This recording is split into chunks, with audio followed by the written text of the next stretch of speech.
ಈ ವರ್ಷದಲ್ಲಿ ಮೊದಲ ಮಳೆಗೆ ನಲುಗಿದ ಇರಕಲ್ಗಡ. ಇಂದು ಸಂಜೆ 5 ಗಂಟೆಗೆ ಸುರಿದ ಭಾರಿ ಮಳೆಗೆ ಭಾರಿ ಗಾತ್ರದ ಆಣೆಕಲ್ಲುಗಳು ಬಿದ್ದು ವಿದ್ಯುತ್ ಕಂಬಗಳು ಧರೆಗುರುಳಿ ಸಾಕಷ್ಟು ಮರಗಳು ನೆಲಕ್ಕುರುಳಿದ ಘಟನೆ ನಡೆಯಿತು. ಮೊದಲೇ ಮಳೆ ಇಲ್ಲದೆ ಕಂಗಾಲಾಗಿದ್ದ ರೈತ ಇಂದು ಸಂಜೆ ಸುರಿದ ಸಿಡಿಲು ಮತ್ತು ಗುಡುಗು ಸಮೇತ ಭಾರಿ ಗಾತ್ರದ ಆಣೆಕಲ್ಲುಗಳು ಬಿದ್ದು ದೊಡ್ಡ ಪ್ರಮಾಣದ ಮಳೆ ಸುರಿದು ಒಂದೆಡೆ ಹಾನಿಯಾದ್ರೆ ಮತ್ತೊಂದೆಡೆ ರೈತರ ಮುಖದಲ್ಲಿ ಮಂದಹಾಸ ಮೂಡಿದೆ. ಏನೇ ಇರಲಿ ಒಟ್ಟಿನಲ್ಲಿ ಮಳೆ ಬಂದ್ರೆ ಸಾಕು ಎಂದು ಕಾದು ಕುಳಿತ ರೈತರಿಗೆ ವರುಣ ಕೃಪೆ ತೋರಿದ್ದಾರೆ. K2 time news bureau Girish Hiremath, Koppal. ಅಲ್ಲಣ್ಣ ಕಬ್ಬು ಎಲ್ಲಿಂದ ಮಾತಿದೆ ಏ ಅಣ್ಣ? ಓ ಇದ್ರ ಬಸ್ ಸ್ಟ್ಯಾಂಡಿನ ಅಲ್ಲ, ಬಸ್ ಸ್ಟ್ಯಾಂಡಿನ ಕಂಬ ಬಂದು ನೋಡಿದೆ.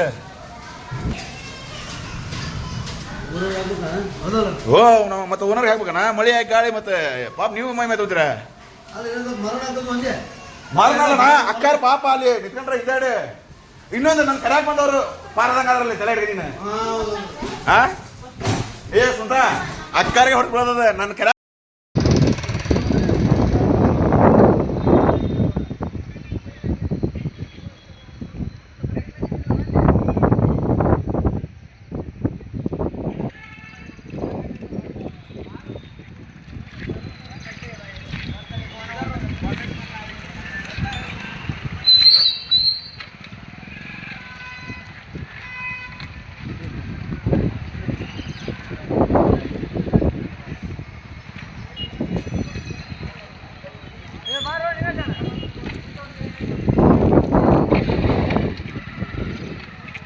ಹೇಳ್ರಿ ಯಜಮಾನ್ರ, ತಮ್ಮ ಹೆಸರು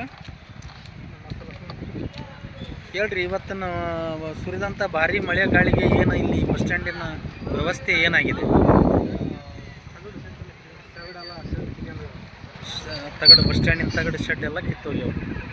ಯಾಕೆ, ಏನು ಕಾರಣ? ಇಷ್ಟು ಗಾಳಿಗೆಲ್ಲ ಯಾಕೆ ಕಿತ್ತಿ? ಏನು ಈ ಮೊದಲು ಏನಾದರೂ ಸರಿಯಾದ ಈ ಕೆಲಸ ಆಗಿತ್ತಾ ಇಲ್ಲ? ಇದು